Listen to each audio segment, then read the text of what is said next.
이 16장은 다윗이 도피 생활을 하는 것과 압살롬이 예루살렘에서 범죄하는 이야기가 담겨 있습니다. 지난번에 압살롬이 다윗 정부를 반역하지 않았습니까? 최소한 한 5년 이상 반역을 준비하다가 많은 사람들을 데리고 자기 고향 헤브론으로 가서 거기서 왕이 되고, 그리고 그 부왕 아버지가 있는 이스라엘의 수도인 예루살렘을 장악하지 않습니까? 그때 급히 다윗은 예루살렘에서 빠져나와 그때부터 도피 생활을 하고 지냅니다.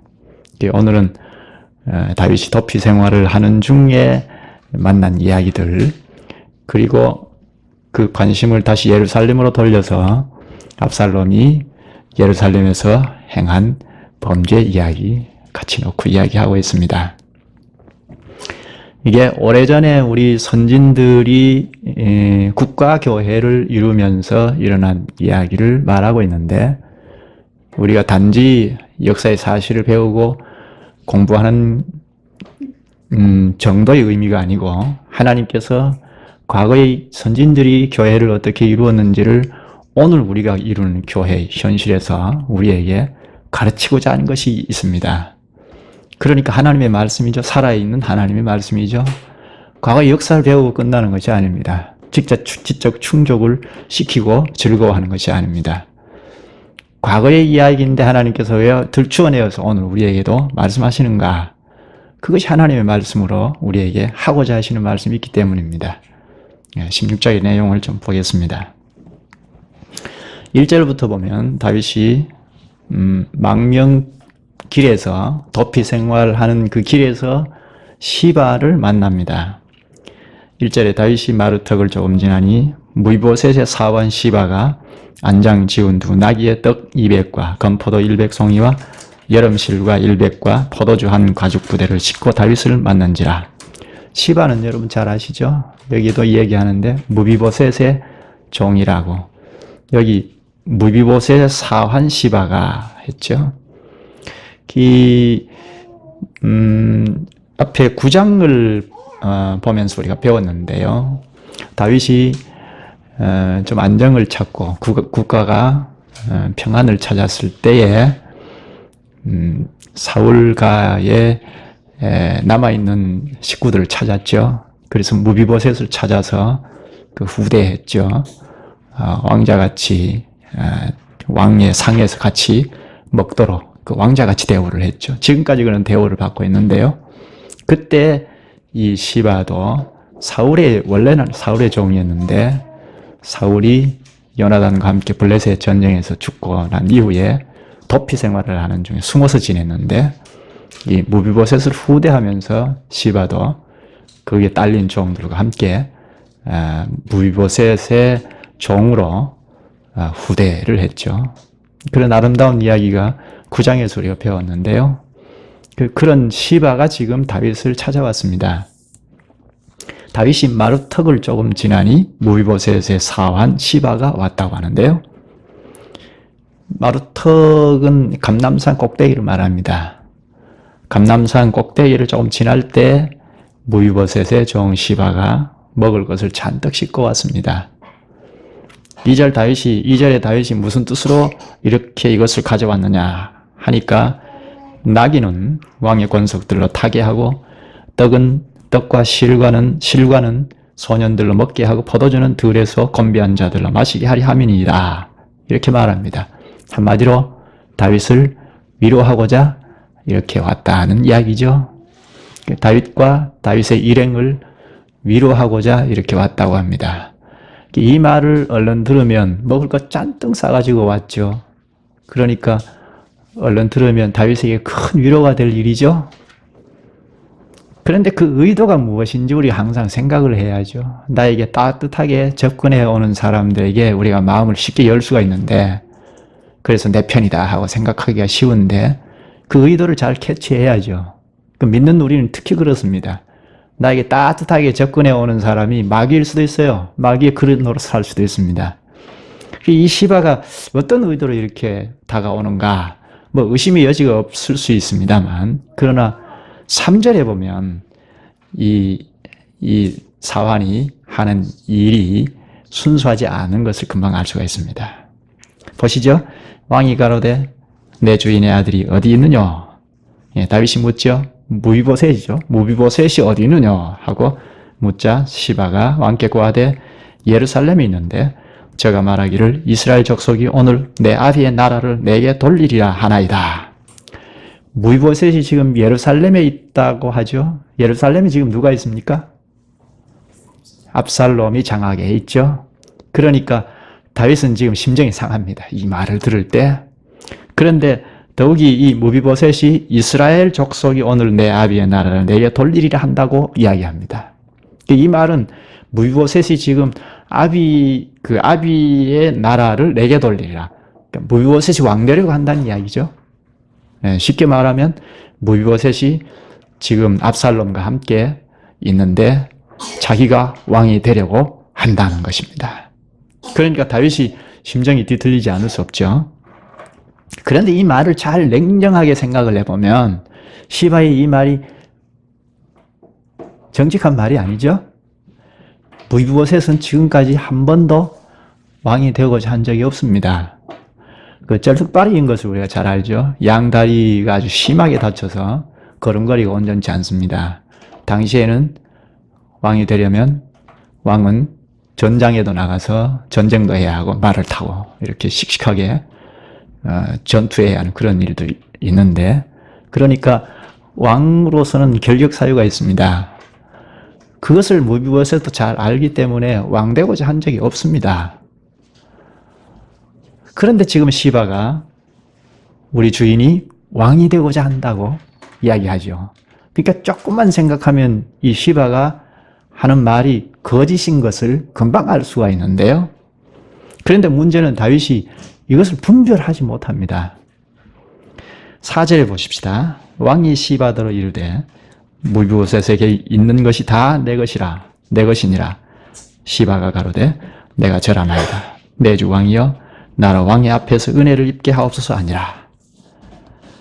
자, 지금 시바의 의도를 전혀 알지 못하는 다윗은 주인의 것은 다 내 것이다. 네가 다 가져라 하죠.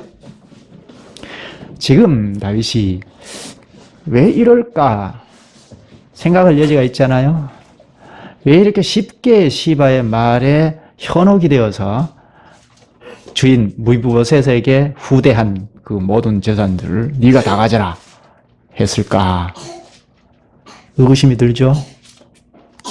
그런데 다윗이 지금 압살롬으로부터 쫓기는 신세가 되어서 경황이 없습니다. 더욱이 무비보셋이 압살롬과 함께 합세했다는 이야기를 들을 때 매우 흥분한 것 같습니다. 거기다가 풍성한 음식을 가져와서 위로하고자 이렇게 온 시바에 대해서 분별력이 그만 흐려진 것입니다.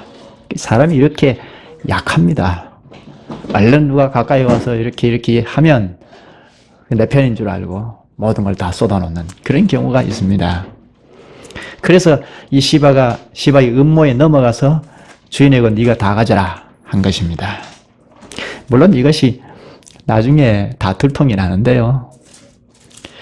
그리고 이제 상황을 좀 바꿔서 좀 더 진행해서 5절에서 8절의 내용은 이렇게 피난길에 오른 다윗을 사울 집안 사람 시므이가 저주를 합니다.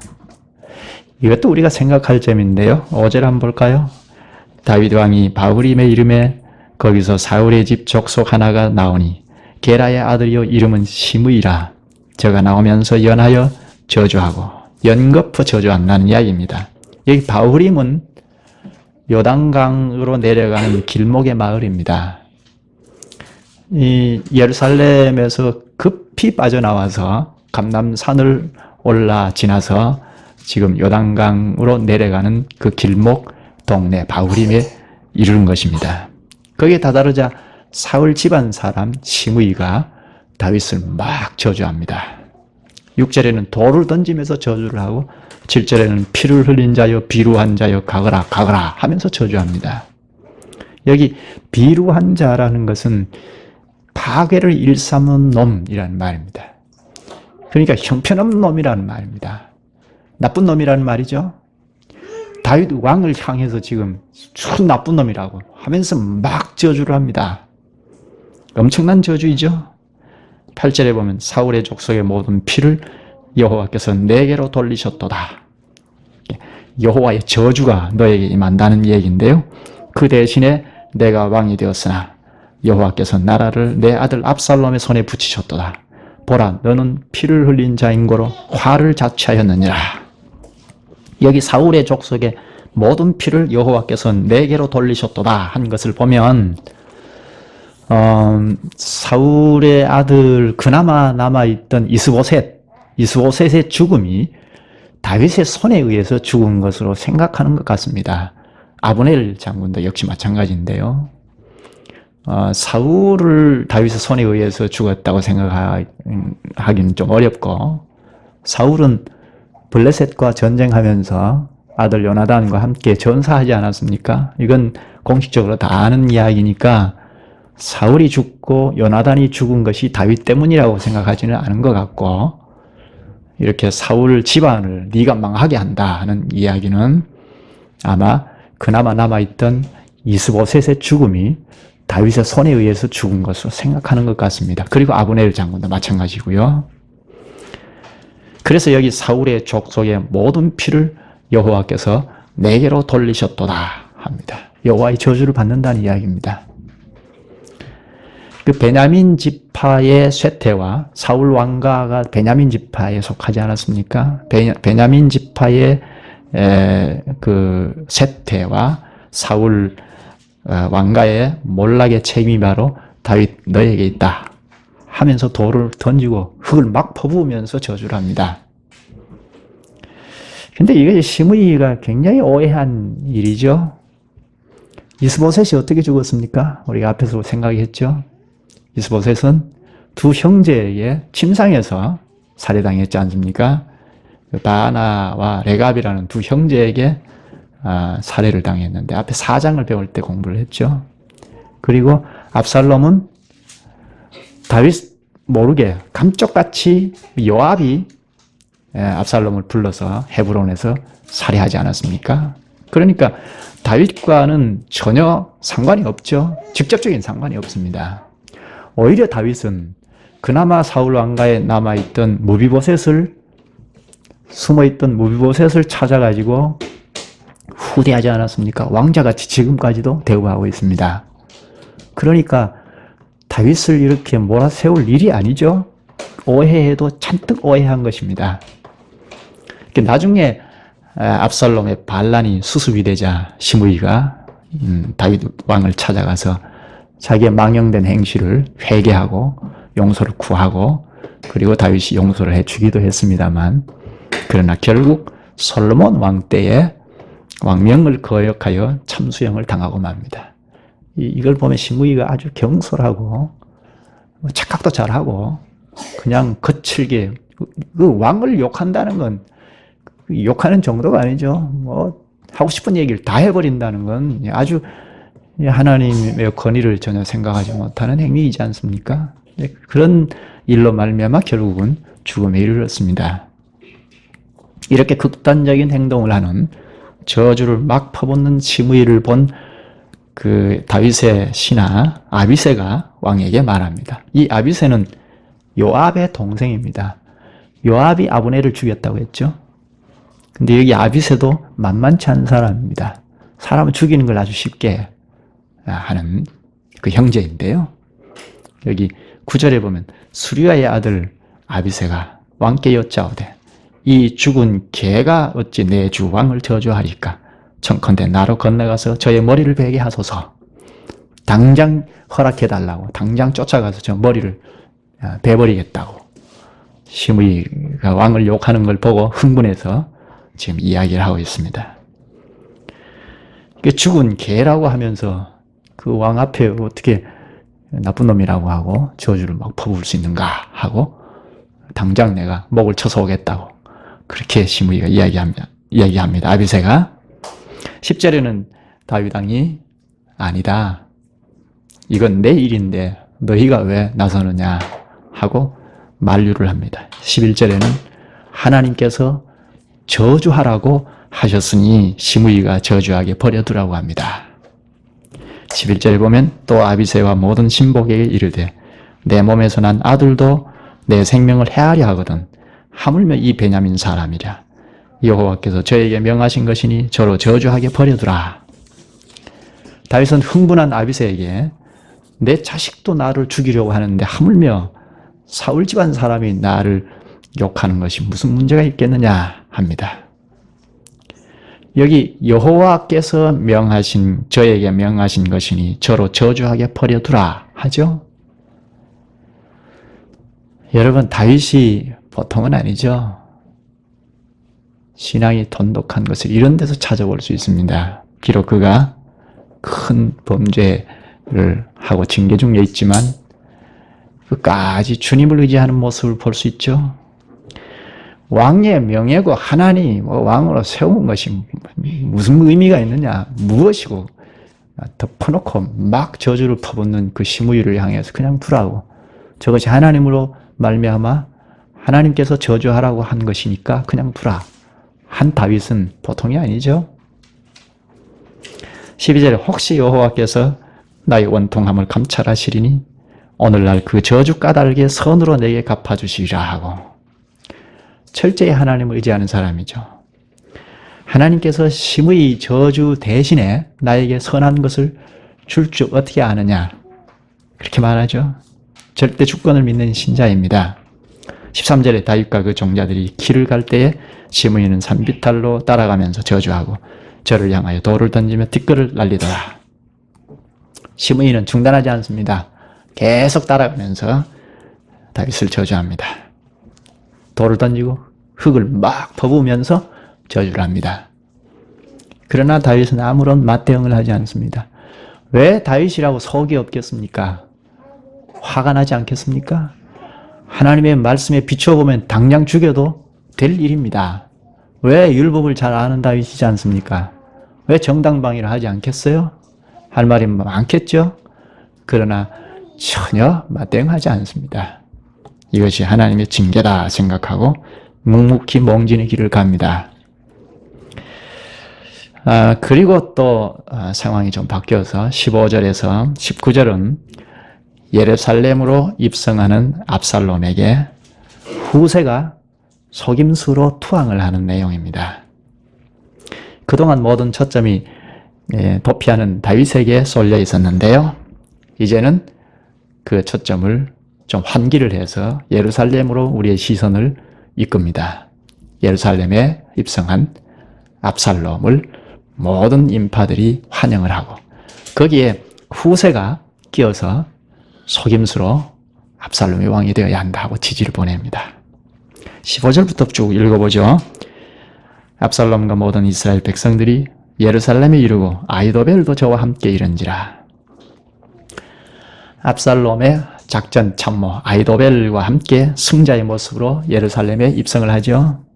지난번에 우리가 보았지만 예루살렘은 압살롬을 지지하는 사람들로 꽉 차 있습니다. 모든 사람들이 압살롬을 지지하고 있습니다. 다윗 편의 사람은 다윗이 지금까지 왕이고 그리고 이스라엘의 수도로 예루살렘에 압살롬 편에 선 사람들만 대부분이 차지하고 있다는 것이 참 서글픈 현실인데 다윗 편의 사람들은 그저 남겨놓은 후궁 10명 그 정도죠. 그리고 지금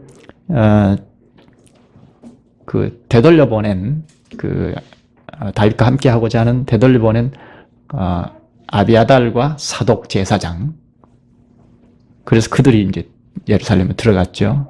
아비아달의 아들 요나단과 또 사독의 아들 아히마스, 이들이 그 레위인들과 함께 예루살렘에 들어가 있는 정도.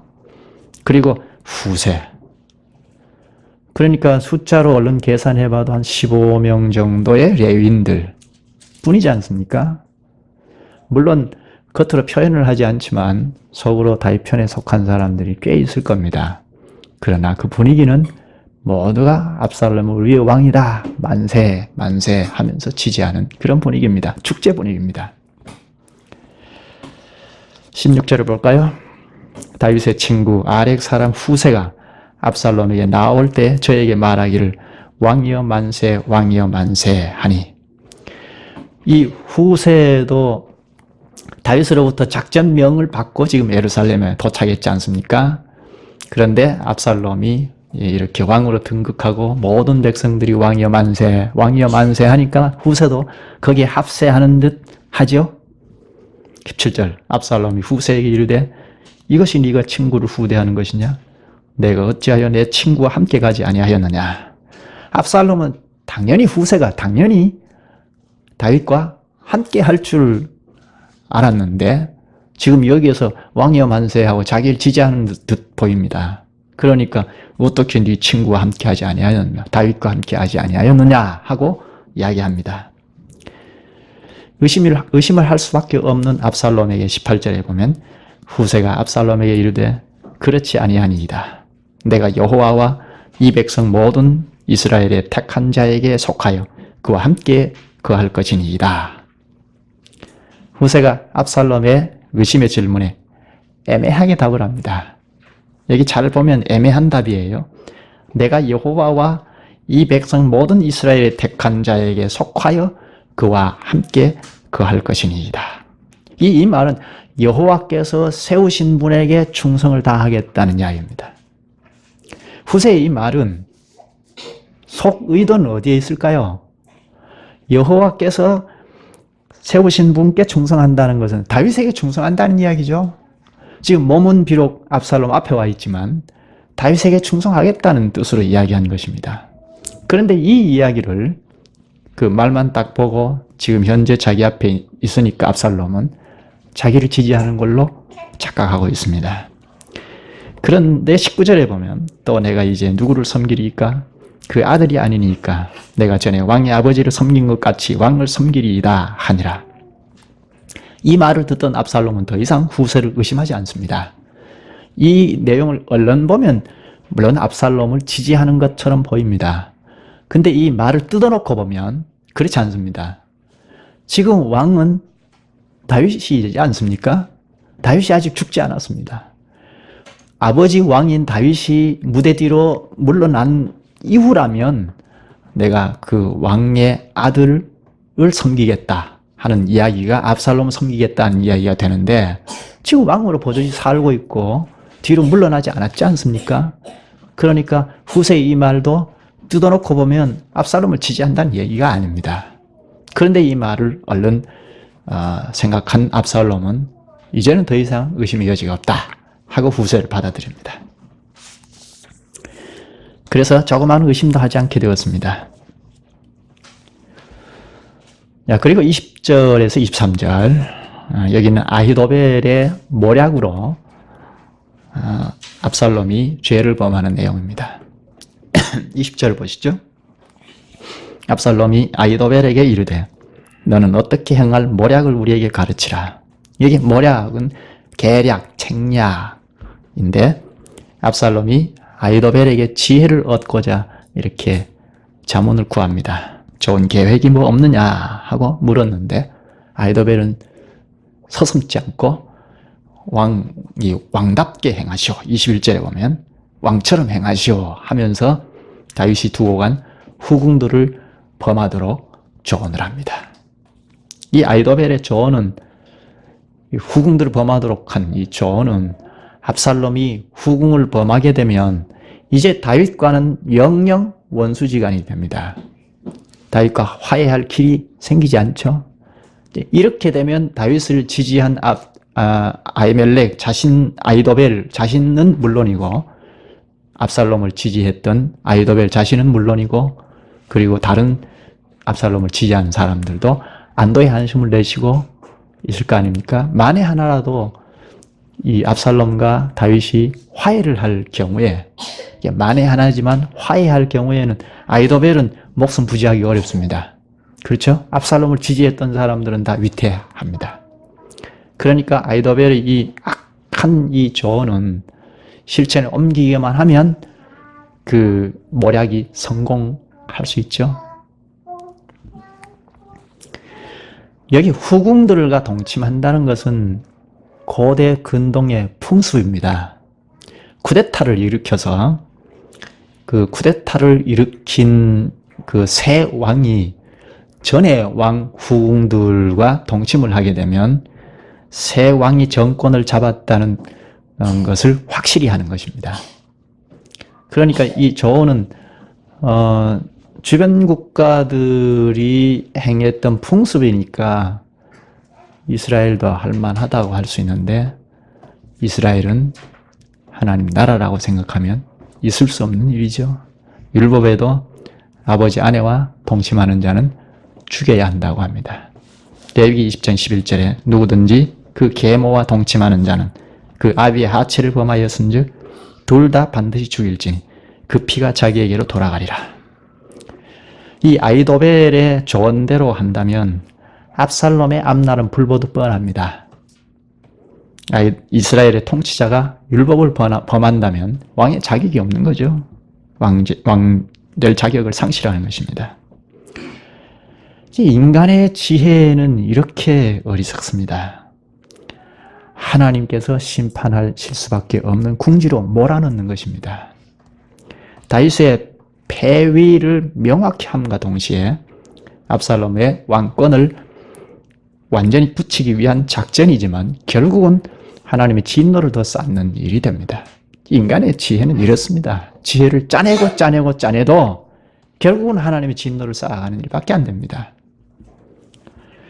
어리석은 인간의 이 지혜, 아히도벨의 모략에 따라서 압살롬은 모든 백성이 지켜보는 가운데 옥상으로 올라가서 다윗의 후궁을 범하게 됩니다. 압살롬이 지금 자신이 하고 있는 행동이 하나님께서 다윗을 통하여 그 저주의 예고를 내리지 않습니까? 그걸 성취하는 것으로 알았을까 모르겠습니다. 하나님께서 다윗에게 저주할 때 백주에 너희 아내들이 백성들이 보는 앞에서 그 동침하는 일이 벌어질 것이라고 예고하지 않았습니까? 근데 압살롬이 이걸 알았을까요? 아히도벨은 이런 조언을 했는데 그 말씀을 알았을까요? 그 다음 23절 그때 아히도벨이 베푸는 모략은 하나님께 물어받은 말씀과 일반이라. 자의 모든 모략은 다윗에게나 압살롬에게나 이와 같더라. 백성들이 아히도벨의 모략이 꼭 하나님께서 물어서 받은 말씀과 같이 여겼다고 합니다. 그러니까 아히도벨이 얼마나 무서운 사람입니까? 아예 탁 드러나면 크게 문제가 되지 않습니다. 교회를 이루면서도 저 나쁜 놈이다 하고 탁 드러나면 문제가 안 됩니다. 쉬운데 드러나지 않냐고 오히려 하나님 편에서 뭘 하는 것 같이 보일 때 문제입니다. 아히도벨이 이렇게 지혜롭습니다. 아히도벨이 행하는 일이 백성들이 볼 때 하나님께 물어서 받은 것 말씀과 같이 여겼다고 하잖아요. 그러니까 얼마나 무서운 사람입니까? 다윗이 이 아히도벨이 반역했다는 소식을 듣고 큰 부담을 느낄 만하죠. 다윗도 두려워할 만합니다. 아히도벨은 대단한 모략가입니다.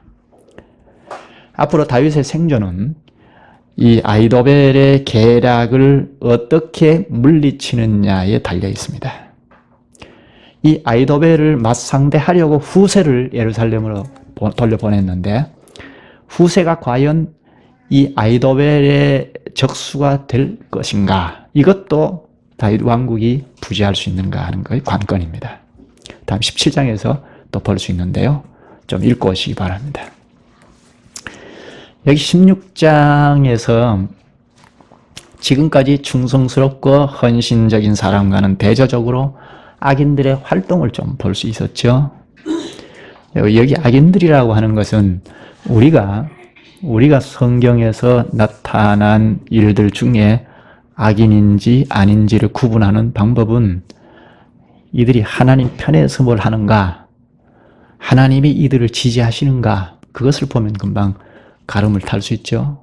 중간지대는 없으니까 지금 하나님이 이들을 지지하고 있는가 아닌가, 하나님이 지지하지 않는 사람들이면 악인들이죠. 즉 그런 점에서 악인들의 활동을 16장에서 볼 수 있습니다. 이때나 사독과 아비아달 그리고 후세와 같은 충성스러운 사람과는 반대로 기회주의자인 시바 같은 사람, 또 왕에게 감히 저주를 막 퍼붓는 시므이 같은 사람, 어떻게 왕에게 저렇게 저주를 퍼부을 수 있을까 할 정도로 막 욕하고 저주하는 시므이, 그리고 악한 술수가 모략가인 아히도벨, 이런 악한 자들의 활동을 잠깐 보았는데요. 다음 시간에도 보겠습니다. 다윗에게는 아주 참담하고 어둡고 슬픈 이런 때입니다. 이런 때에 비열한 기회주의자들은 세력을 펼치면서 삶의 질서를 파괴해 나갑니다. 그러나 이런 파괴자들은 순간적일 뿐이지 하나님의 의를 해같이 빛내실 때에 모든 술수와 인간의 기만은 다 사라지고 말 것입니다. 악의 세력이 잠잠히 사라질 때 하나님의 뜻하심만이 남게 될 것입니다. 오늘 우리는 그리스도의 십자가의 죽음으로 그 죽음 안에서 그리스도께서 결정적으로 꺾으신 악의 세력을 보면서 결국에는 그리스도 안에서 승리할 수 있음을 확신할 수 있습니다. 잠시 잠깐 어둠의 그림자가 두려울지라도 우리는 그리스도 안에서 좌절하지 않습니다. 그리스도께서 자신의 뜻을 이 땅에 펼쳐 나가실 것을 확신하면서 우리는 그분의 뜻을 추구하는 것입니다. 오늘 여기까지 하시죠. 기도합시다. 자비하신 주님,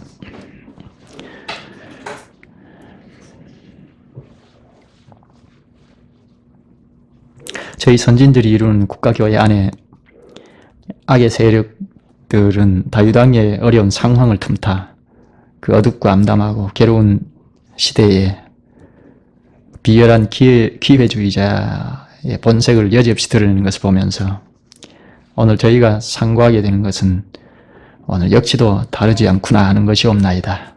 어느 시대에나 교회 안팎에서 회색지대를 만드는 자들이 항상 마귀의 편에서 하나님의 행보와 하나님의 일하심을 방해하고 자기 입지를 굳히려 하는 이런 술수기만이 있으나 우리 주님은 십자가에서 결정적으로 꺾으신 마귀의 최후의 그 발악인 것을 저희에게 가르쳐 주셔서 좌절하지 않고 그리스도의 십자가만 붙잡고 주님을 따르게 하시옵나이다.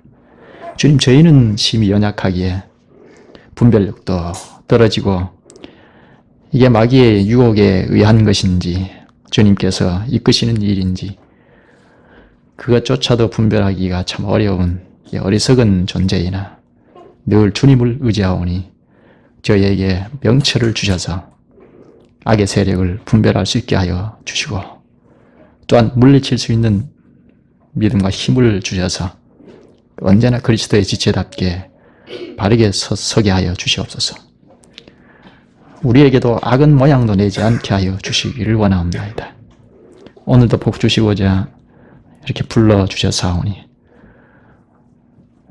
영원히 영광의 이를 그 나라를 준비하신 주님 앞에 부복하여 우리의 전부를 다 드려 예배할 수 있게 하여 주시옵소서. 주님이 주시는 복을 받아 누리는 하루가 되게 하여 주시옵소서. 예수님의 이름으로 기도하옵나이다. 아멘.